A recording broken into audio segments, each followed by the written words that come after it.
middle of Nigeria's brutal civil war, when hope was almost gone, one man stepped forward with a mind fixed on peace. His name was Major General Philip Effiong. He was the man who eventually surrendered Biafra so he could put an end to the endless suffering of the people. The war had dragged on for 30 long, intolerable months. Effiong was one of the soldiers that actively partook in the war. He saw the worst sides of human suffering. He saw children dying of kwashiorkor, villages starving, and civilians running from bullets, hunger, and constant air raids. Nothing was normal anymore. And deep inside, he knew someone had to face the truth and stop the cycle of death. As the man administering the Republic of Biafra in Ojukwu's absence, it was Effiong who eventually took the bold step to end the war.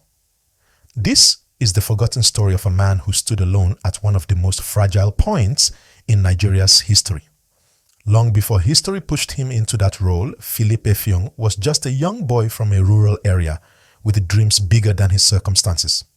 Born on November 18th, 1925, in Ibiono Ibom, in present-day Akwa Ibom State, he grew up in colonial Nigeria, a time when opportunities were scarce, especially for rural families. But he chased education with determination. He trained as a mechanical engineer in Zaria, then joined the colonial army in the 1950s, becoming one of the very few Nigerians to earn a commission at that time. As Nigeria marched toward independence, Effiong rose quickly in the military.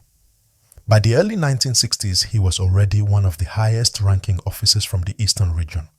He trained in the United Kingdom, served in the UN peacekeeping mission in Congo, and earned respect across regional lines.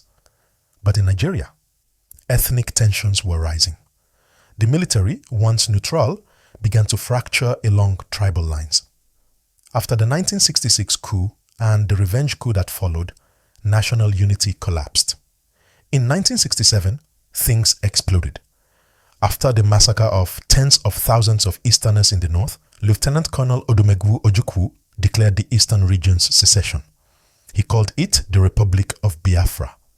Effiong, loyal to his people, stood by him and became Biafra's Chief of General Staff, essentially the second most powerful man in the new republic. The war officially began in July 1967, and it quickly became clear that this wouldn't be a short fight. Nigeria attacked from all sides, and what followed was almost 3 years of brutal conflict that claimed roughly 3 million lives, mostly civilians, especially children dying from hunger and disease. Effiong was not your typical war general. While Ojukwu was fiery and political, Effiong was calm, thoughtful, and deeply focused on military strategy. He led battles, organized defenses, and watched his homeland crumble. Biafra was surrounded, blockaded, and starving. Still, he and other comrades held on for as long as they could. But with time, the dream of Biafra began to fade. The odds were impossible. Fewer weapons, fewer soldiers, and almost no international support except sympathy from a handful of African nations and Haiti. By late 1969, Nigeria's forces had cut deep into Biafran territory. Starvation was everywhere. Yet Effiong still held the line, even while secretly urging leaders to consider peace. By January 1970, Biafra was collapsing. Hunger, air raids, and military losses had crushed the fight for secession. Then, in the middle of the night on January 9, 1970, Ojukwu quietly left the country, flying to Ivory Coast to seek asylum.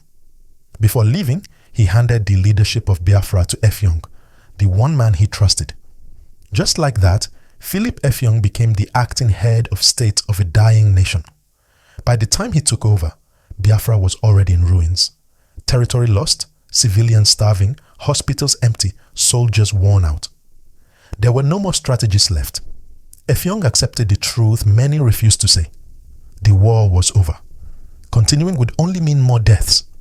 So he chose peace. On January 12, 1970, just days after assuming leadership, Effiong made the most painful decision of his life. In a national radio broadcast from Umuahia, he declared the surrender of Biafra and called on Nigerian forces to stop hostilities.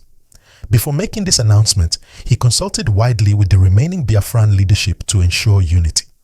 And with that broadcast, one of Africa's bloodiest civil wars officially came to an end. He didn't just surrender, he acted to save the lives that were left.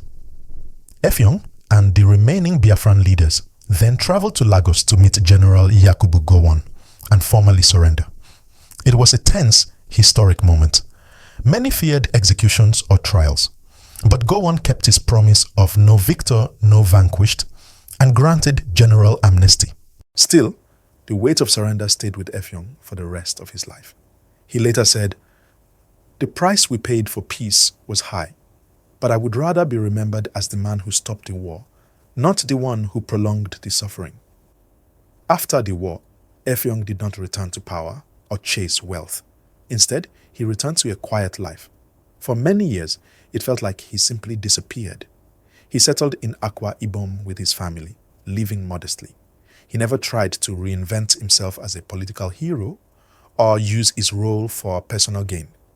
He carried the memories of the war, the suffering, and the weight of the decision he made. Eventually, people began recognizing him again, especially in the southeast and south-south. To many who survived the war, he was the man who ended their suffering. Major General Philip Effiong passed away in 2003 at age 78. No grand funeral was made to his name. He was never decorated like many others.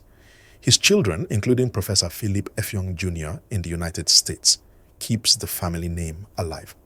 Well, in the end of this historical story, the moral I would love you take away is sometimes the strongest people are the ones who know when to stop fighting. Thanks for watching this edition of All Round History Book. Do remember to subscribe to the channel and put on the bell notification for every new video. I am your friend and host, Augustine. Do have a very lovely time.